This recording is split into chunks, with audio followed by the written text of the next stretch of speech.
top 10 laws of respect, a personal guide, the top 10 laws of respect in the workplace, a professional guide, and the top 10 laws of respect at home, a family guide. I spent several years researching the topic of respect, garner a hierarchy of our values, which help us to value each other, which is really what respect is all about. Respect is all about valuation and how we value others around us. So hopefully I'll be in there to delivering a presentation to the EXSSA Association. And how can someone find your books? Yes, we have a website called EXTIMIS, EXTIMIS.com. EXTIMIS has a whole body of information, the principles, the concepts, books, artifacts. Artifacts are framed artwork that combine some of the principles of respect and images that our artists have created. So EXTIMIS, EXTIMIS.com has all the information on our work and a way to contact me as well. Thank you. Great, thank you. A few months ago, I was at a conference and I was privileged to hear Mr. Taiwo speak. And when EXSSA Massachusetts was preparing the convention, I remember that it looks as if that gentleman said he was from Massachusetts. And I went hunting for him. And fortunately, I spoke to the lady who took me there, who links me up to the conference organizers, and they put me in touch with Mr. Taiwo. And I'm glad to say that when I went to that conference, I really enjoyed his talk, and he gave me his books courtesy. And he said, "You sound like somebody that would make use of it." And I'm so glad that it is, because I read the books that I recommended to my sister. So I didn't pay for those books. They paid for themselves. So Nini Taiwo is an innovative, dynamic, and fun professional speaker, as well as an author on the central theme and topic of respect. He is a former KPMG Global Management Consultant, having consulted with numerous Fortune 500 companies.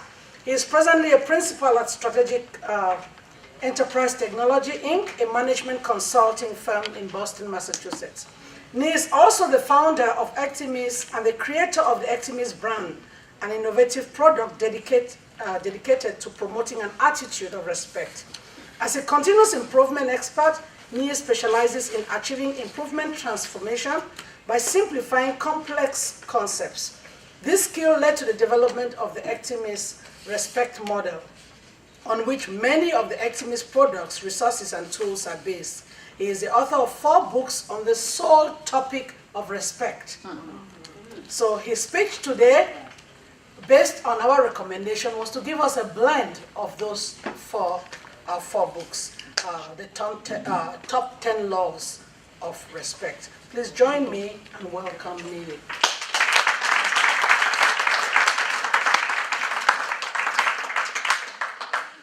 Good morning. Good morning. Excellent. So welcome. Thank you very much for having me. I'm privileged. I'm always privileged to speak to different audiences because you brought me here. You've welcomed me, and I feel privileged to be part of your event in Massachusetts.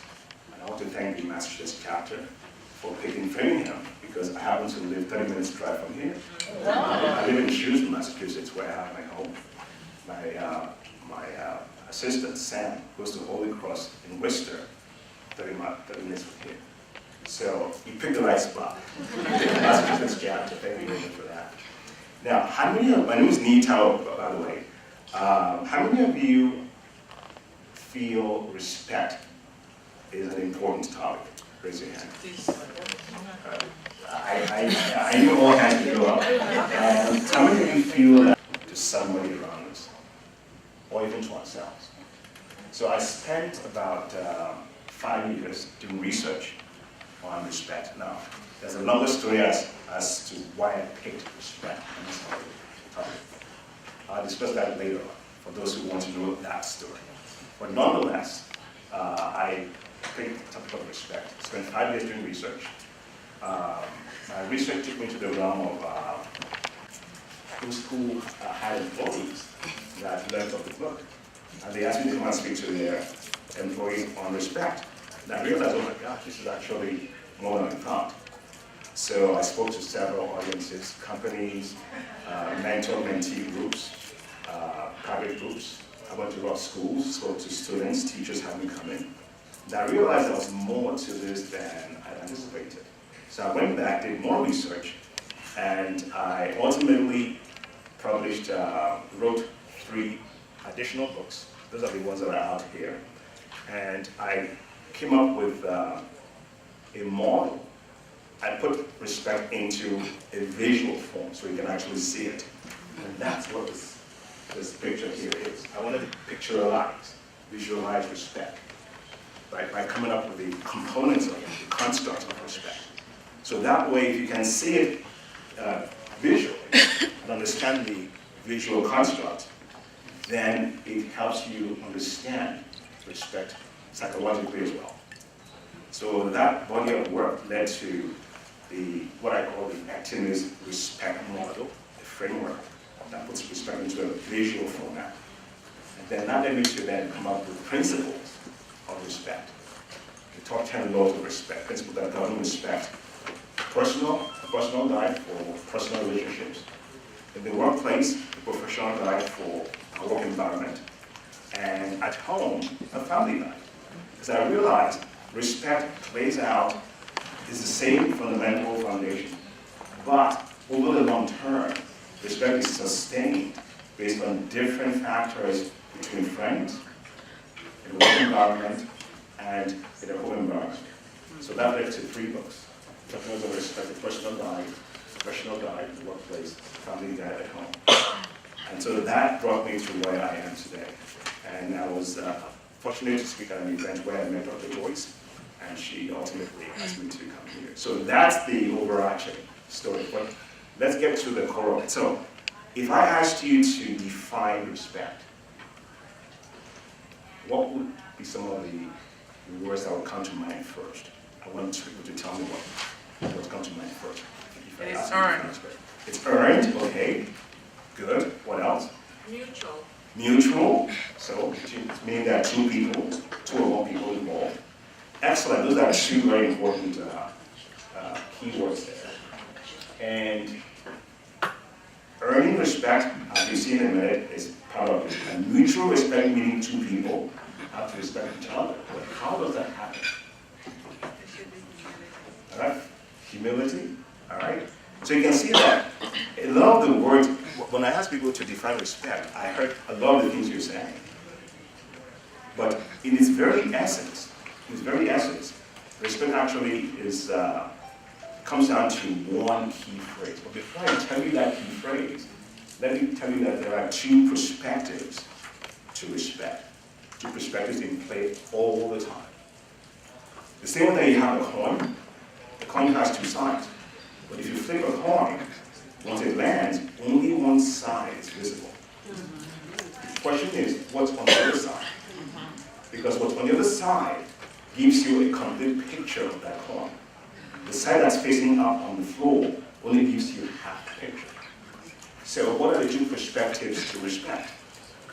There is what I call the art of respect, and then the science of respect. The art of respect is what you observe, what you see. So if any of you come in to a room and you see an elderly person standing, and you have a seat that you've already claimed, you would give up the seat to her, right? To the older elderly person. That's the behavior. That's the art of respect, what people see. But the thing is, what led you to make that decision? What happened in your mind to lead you to say, I'll give up my seat to this person, and others observe the behavior? So the behavior is the art, the visible part of respect. The science is what happens in your mind that leads you to engage in behavior that others observe. You see what I mean? So the science drives the art. The art reflects the science. The same way you have a coin. And when you flip the coin, only one side is visible. But now, my own research was not on the art, it was on the science. Because there are many books on the art of respect, how to be respectful. You tell your children, don't do this, do that.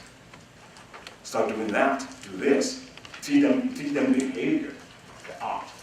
But the science is the more important part. So how do you now shape a person's mind in a way that they engage in respectful behavior all the time, or more often than not? So that's the science of respect. That's where I spend my research, trying to understand that science, the mindset. So having said that, let me tell you what respect is. Let me define it based on the science. In a nutshell, respect comes down to valuation. Respect is the currency of valuation. If I came in here and I present a diamond necklace, who would love to have a diamond necklace? If I give it away, right? Or a diamond ring, or a diamond earring.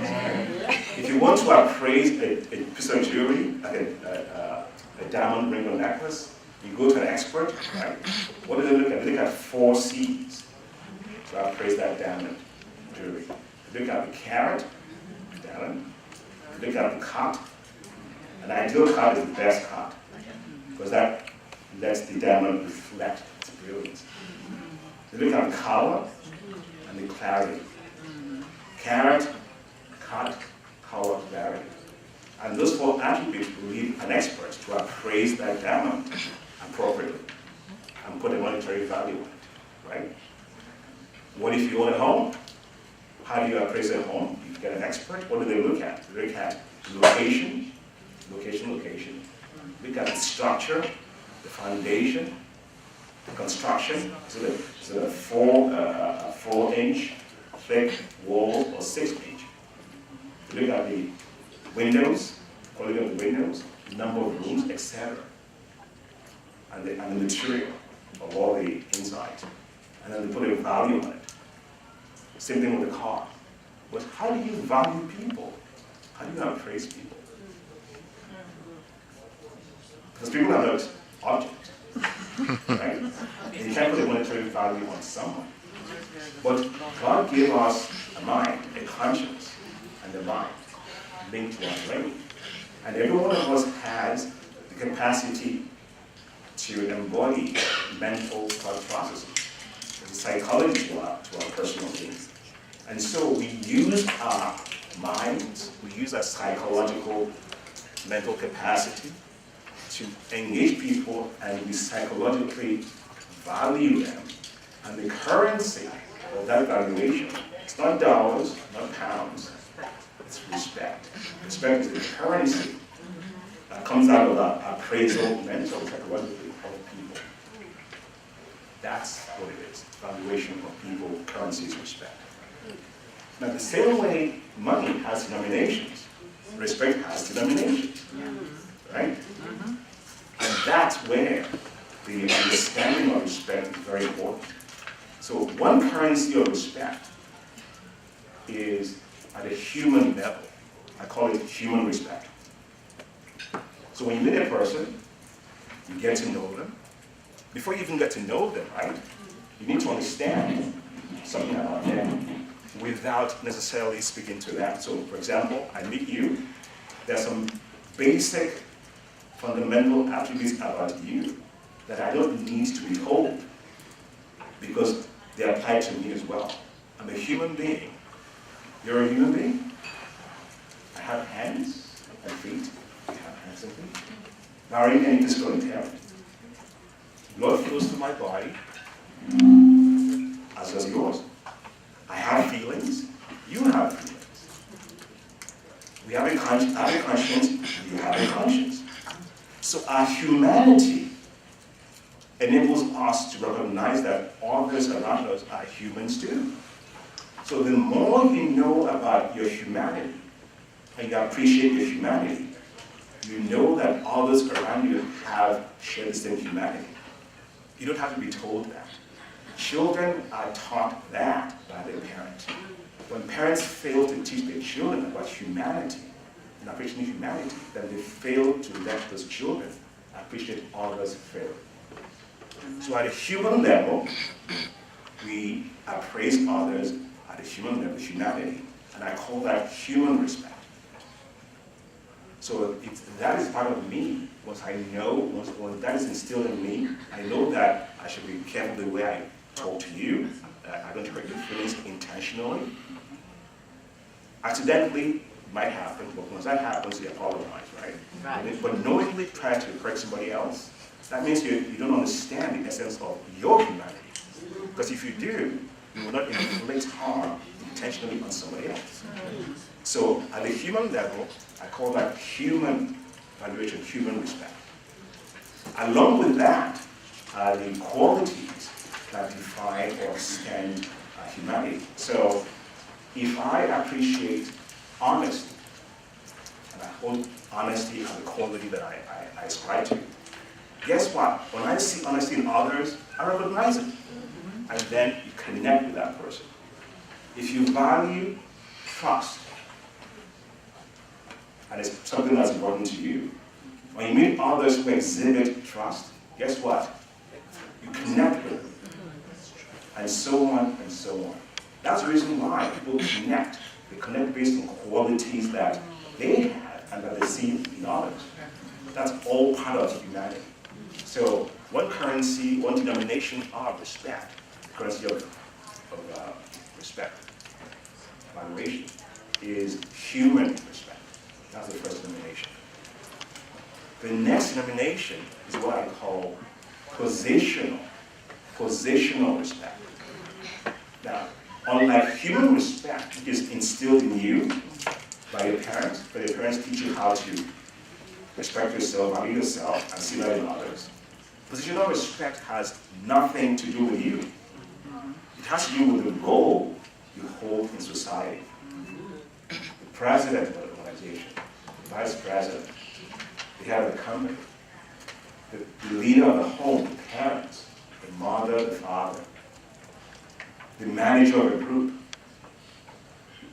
the captain of a team, a judge, a farmer, different roles. Because all these roles society has defined and created for a purpose.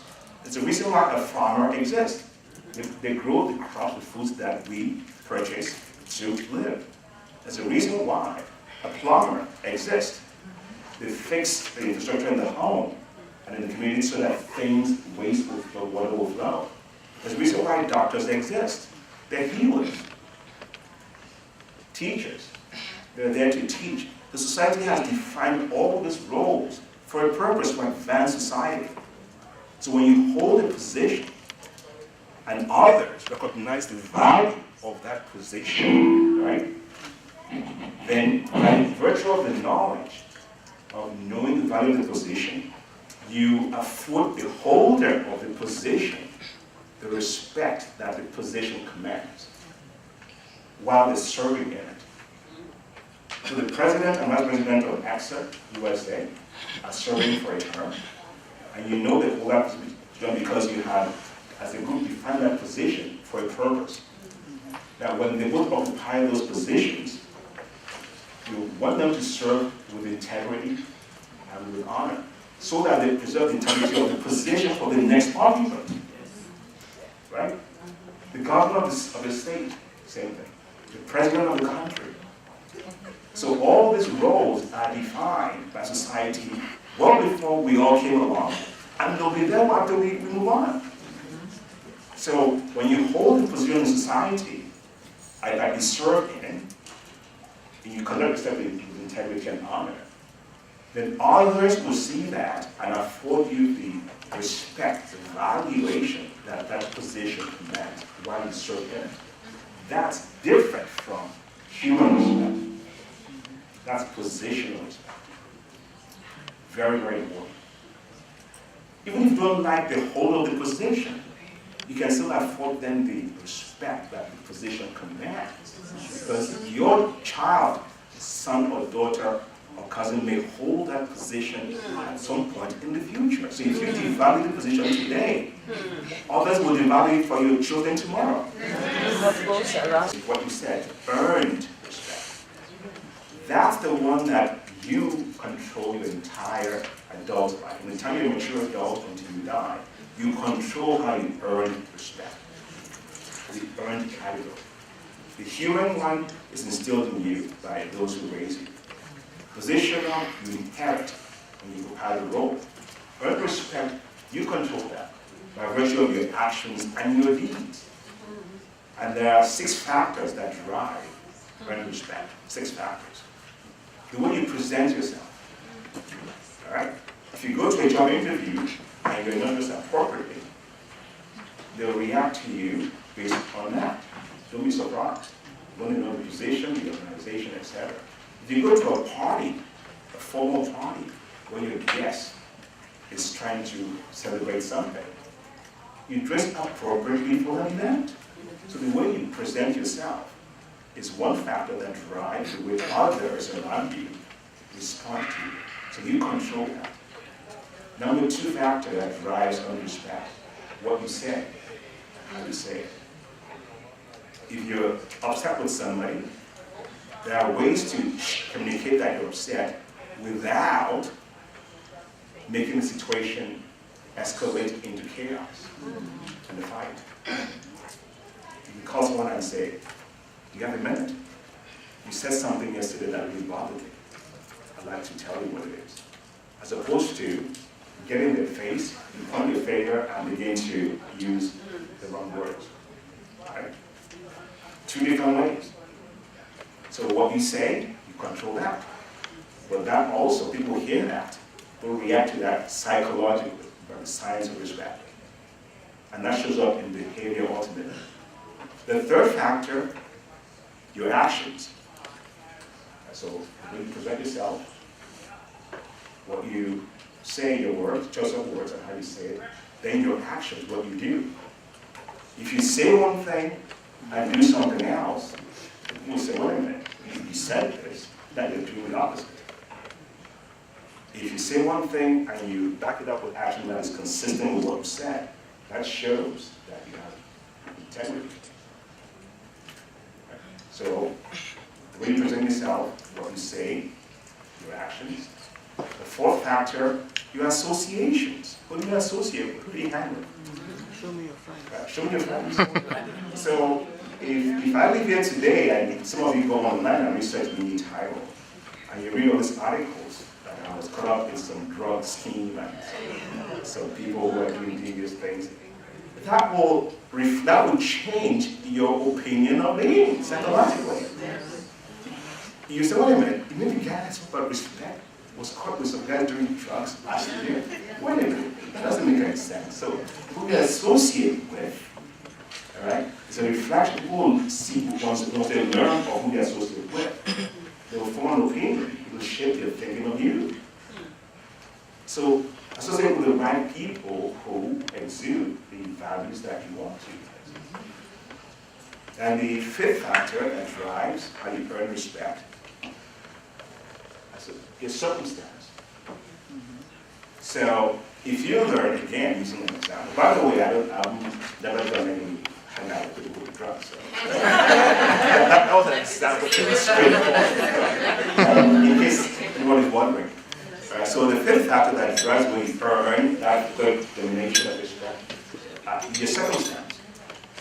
Again, for example, like that. So if you have something that happened to you in the past, which is not a part of your history, that's a circumstance. When others learn of your past, if it's negative, it will register psychologically. Positive, to make a difference. So circumstances are things that, the situation and condition, past and present, that is part of your history, part of your past and present. When others learn of those things, circumstances, it will influence their psychological appraisal one way or the other. Then the 6th principle that governs the way you earn respect, the 6th factor, your principle. Now, why are your principles very important? Because your values, the way you value other people, is based on your value system. Your value system is the hierarchy of values that you hold psychologically. What's value? Value is your perception of the way things should be. That's what value definition is. Value is your perception of the way things are to be. So if you feel people should be honest, that means you value honesty. If you feel people should be trustworthy, that means you value trust. If you feel people should be dependable, it means you value responsibility, dependability, etc., etc. So if your perception of the way things should be, your values, are established in your mind, how do you achieve that perception? How do you bring it to life? Your principles help you do that. Your principles are your beliefs, all right, that govern your thinking, your thought process, and guide your conscious decisions, which lead to helping you achieve your values. So your principles are the foundation helping you achieve, bring to life your values. So what principles do you have? Principles of integrity, principles of forgiveness, principles of love, principles of kindness. Right? Your principles, your beliefs help you achieve your values. So if you have, it's like a plant. If it's not well rooted, when the rain falls, it gets washed away. It's well rooted, when the rain falls, it's anchored, it's firm. So your principles help you achieve your values. If you have no principles at all, your values go all over the place. You go to an environment, whatever works for you there is what you'll do. You go to another environment, what works for me here? You're not operating with principle. When you have principles, it helps you manifest your values every time, wherever you are. The same values that you hold here. So those 6 factors govern the way you earn that third denomination. So human respect is still in you. That's going to be our humanity and the qualities we bring to ourselves that we bring to wherever we are.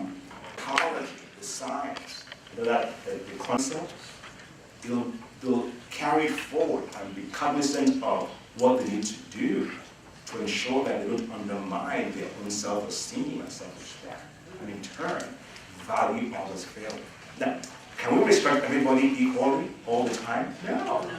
Because the appraisal will be different when these factors in play. At the human level, positional level, and the personal level, the earning level. But the key is to respect everyone fairly. Fairly.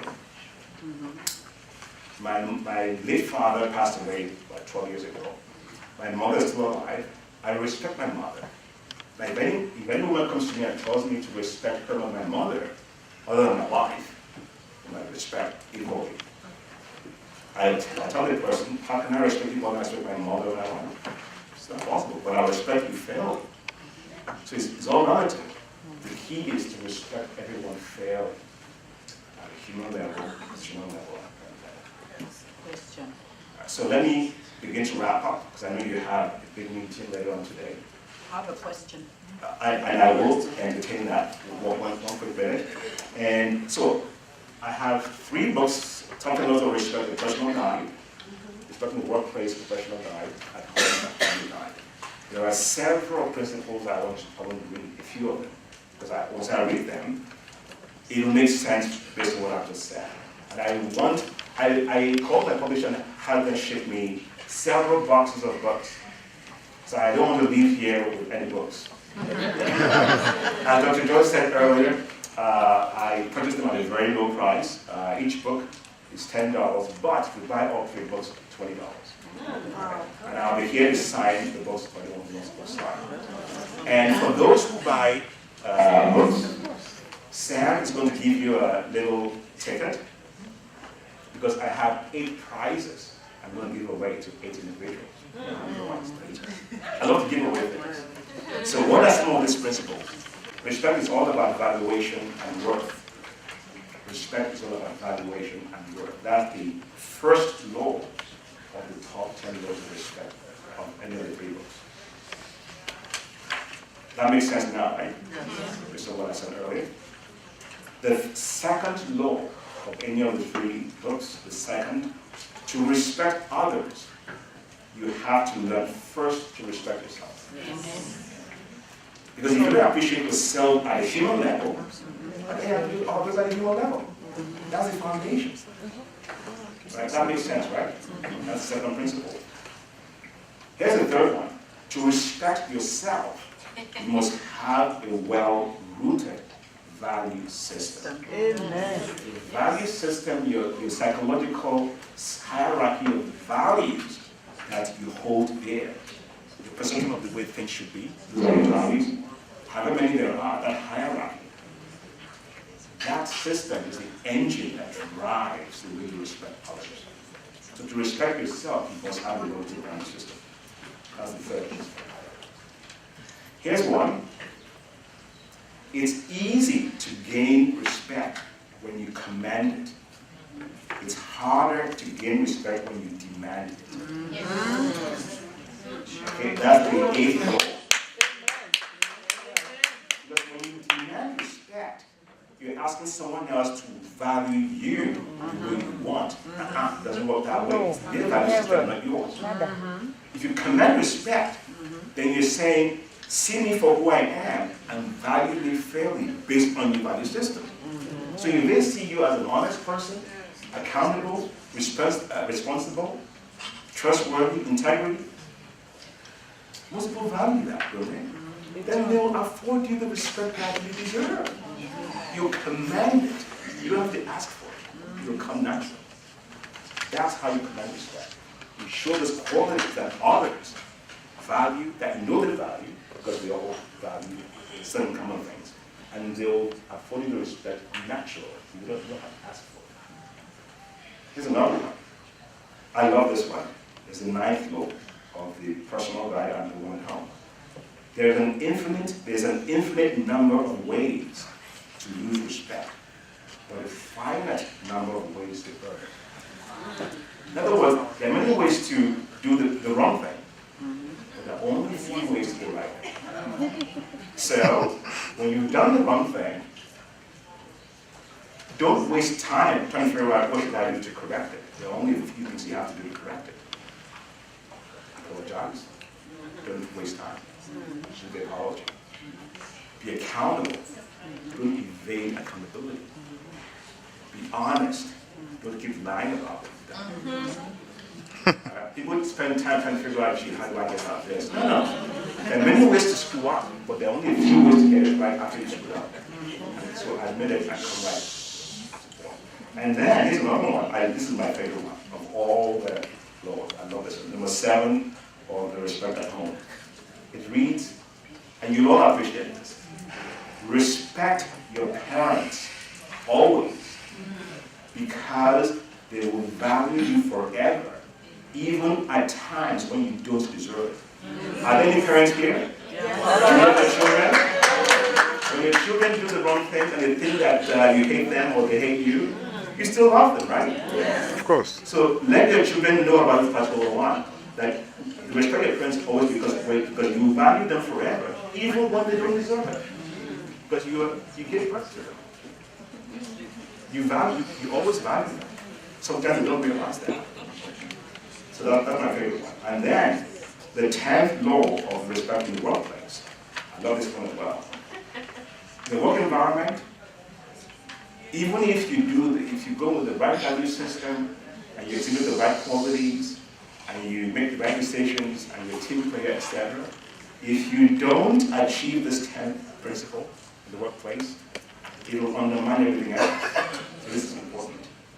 Performance and results always command respect. Yes. When you hold very high standards, above, go to a work environment, see how others do their thing, you raise your own bar high. When you produce results and you perform, your work speaks for itself. You don't have to tell anybody. So on that note, I will take a few questions, and I want to thank you all really for allowing me. My question. Yeah. talked about kinds of respect. You said human respect, positional respect, and respect. Earned respect. Yeah, earned respect. My question is, where does age respect fall in all of this? Because in an African society, Right. age respect Right. is very important. So these three respects, I do not understand where the age respect falls. So if you can explain that, I really appreciate it. Very good question. I've heard it a couple of times. Where does age fall in the respect nominations? Human, positional, right? What does age? Yeah. Because in Africa, age is a big factor. Age is in the positional category. Because when you, in the most African cultures, as you get older, the thinking is that age brings wisdom, and so you're accountable to exude wisdom in the community. Take care of those who are younger, and those younger look up to you. So it's a positional respect. Okay. So those who are younger than you look up to you because you're older, wiser, you live longer, and so you have that, it's a hierarchical. So it's a positional respect. That's what it is, positional. In any community, your age is your age when you're older. So you can't say this year, I want to be 10 years younger. Well, the reality is you are your age. And so your age is permanent, and so as you get older, those who are younger than you are always younger than you, no matter what. Positional. I saw a hand over there. Yes. Regarding the age, I think of it more as a human respect, because once you are taught that basic respect, just, you respect in both ways. If you know to respect someone, it's not really based on their age. Yes. As an older person can respect a younger person, Right. and vice versa. If you have that basic, the age really does not come into play because you already respect that person. Now, that's a very good point. That's a very good point. What I would say in response to that is that the positional respect, okay, if you don't recognize the position, will you not respect the person? No, right? You have to recognize any position and the value it brings to then afford the holder the respect. So what you're referring to is the way you learn it. You learn positional respect as part of growing up, as part of being raised, part of the humanity process. But once you recognize all those different positions and the value they bring, then it shifts to positional respect. But you recognize it and you afford the person the respect that that role position earns. But that's a very good. Let me have Daisy. If you're in a situation where you meet an elderly person or younger person or any human, and you choose to respect them, but somebody has already filtered a lot of negativity to your mindset, how should you separate that negativity to get to know that person, for yourself, and not assume that what you are told is actually what is true? How do you engage a person when you have been told things about the person that is negative? How do you overcome that? Excellent question. And remember I said circumstances? Yes. That respect. And when something about you gets told to others, which may be untrue. Sometimes they're true, sometimes they're not. All right? Yes. If you afford every person you know the opportunity to get to know them, if that is one of your principles, I will not judge you until I get to know you. All right? Then your mindset says, I've heard some things about you. You don't tell them that way. Your mind is saying that. But I give the opportunity to get to know you. And then I'll judge you for myself. Not based on what someone told me. I am big on that. I'm a consultant. And I've worked with many companies. And I've heard things about the company and some of the employees before I get there. But I never let that cloud the way I engage and do my job. I get there and then I get the facts, I get the information. I give the person a chance to get to know me, I get to know them, and then I carry on from there. Because ultimately, it's personal, mutual respect. I get to know you, get to know me, and then we go from there. If you then give me a reason not to trust you as much, that's you, that's your personal actions taking over, not somebody else. Does that make sense? I'd like to understand if it's possible to learn a human respect if you were not taught correctly from when you were a child. Right. Is this something that can be taught later? Excellent question. So you when you grow up, as you grow up. The question is, if you are not raised properly, you have to be raised properly, can you have those attributes instilled in you later? Excellent question. All the data that I've seen shows that by the time a person achieves teenagehood, so 16, 17, 18, your value system and personality are pretty much formed. They're pretty much formed for the most part, right? And then thereafter, your experiences and environment can reshape your value system. So the answer is, you can instill new values in yourself or by those around you. If you surround them with the right people, they can instill new values in you. It will be harder. It won't be as easy as it could have been when you were impressionable growing up. But if you have an open mind as an individual, which is what they say, responsibility as an adult is big. If you have an open mind, I know that I can be a better person. I'm going to surround myself with people who are good people. And I'm going to allow those people to influence me. If you have that openness, then yes, that instilling can take place. But if you have a closed mind, then you put up the wall and prevent others who have good character to influence you. It's easy. What you said, it kind of sink into us because we came from that culture in Africa where respect, all that you said, falls in. My heart sings for our grandchildren who are born in the United States. Our daughters here, they have so many bills, houses, their vehicles, they have to take care of parents back at home. So they are from one job to the other. If they are sinking value into their children, you must follow up. But if I have to leave from one job to the other, how long do I have time to stay with the child to see that what I thought that child is being followed up? The child is with the peer group in school, after school, we don't know what they learn there. So does society really, really have an effect on all that you said? The answer, as parents, we really have 16 to 18 years to instill in our children the right value system.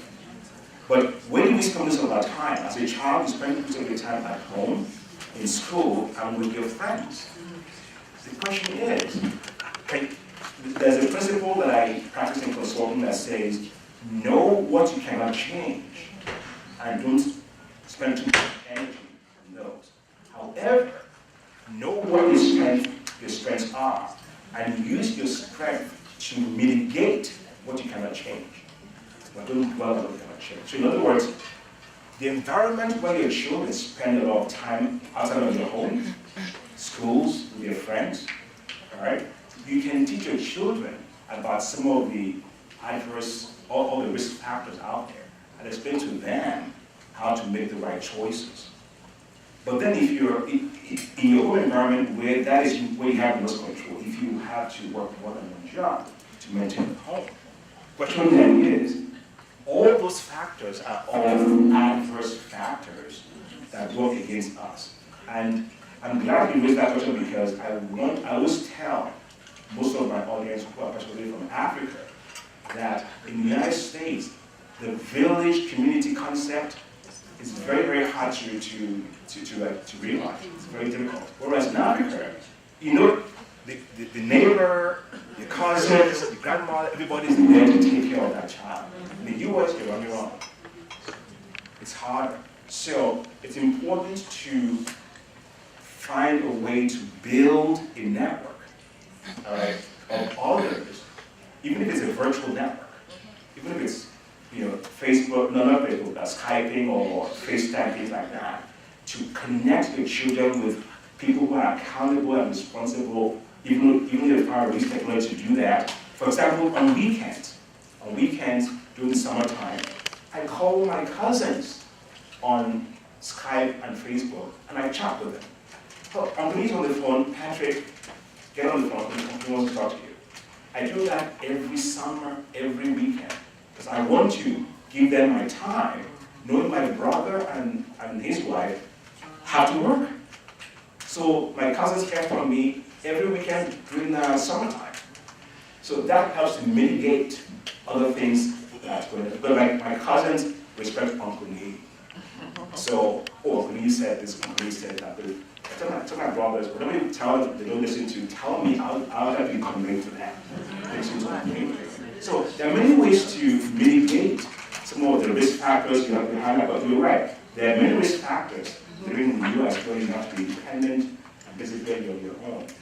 It's a matter of being creative with connecting the children to other accountable adults, no matter what they are, in a way that is supportive. Mitigate what you can control. Let's, the last question, of course. This is what's really needed in our society. I'll go back to the first person who had mentioned about does age have anything to do, and this is just a comment. As you had answered a question, I'll move on to Auntie Lucy. Auntie Lucy, you just said something, but what I want to bring to our attention is that where we come from, as Auntie was saying, she's just spoken about the children born here. We were not born here. The one thing I'm thinking that if we could maintain is that respect that where we came from, especially our girls' school, the school where we came, it didn't matter how old we were, how young we were. Respect has always been our thing. But now I see that because we've migrated to this environment, people have changed. Because I hear people say, please don't bring that safer thing here.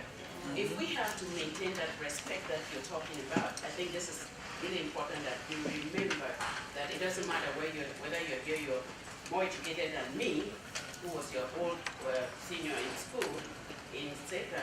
We still deserve that respect. And just to every class, to everyone. That's just a statement I'm making.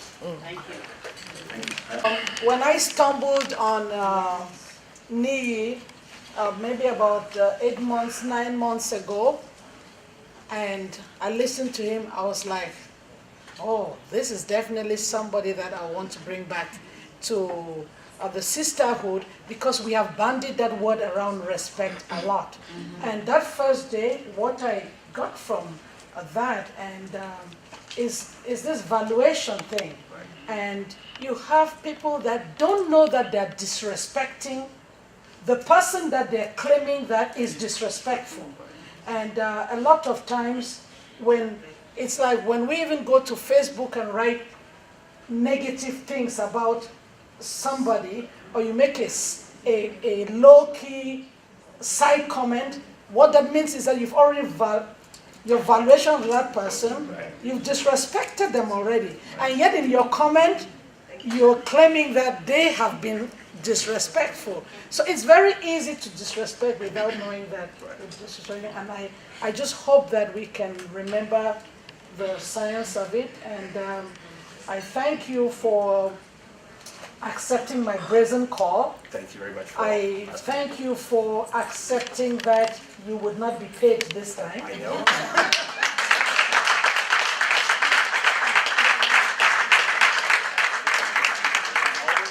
It's always a pleasure for me to connect with my African brothers and sisters. So, Yes, one of the ways that I sold this to NII so he could not charge EXSSA USA, and I'm going to say it the way I said it to him so you can hear. And I'm like, NII, we don't have the kind of money you're going to ask for. But my organization is made up of professional women. And these are women who serve in their various workplaces at very high levels. And I want to believe that after your talk, they may invite you to their workplaces where you would be paid. If they don't have to do all of that, but by the time 1 or 2 or 3 invite you around the nation, you would have your money's worth.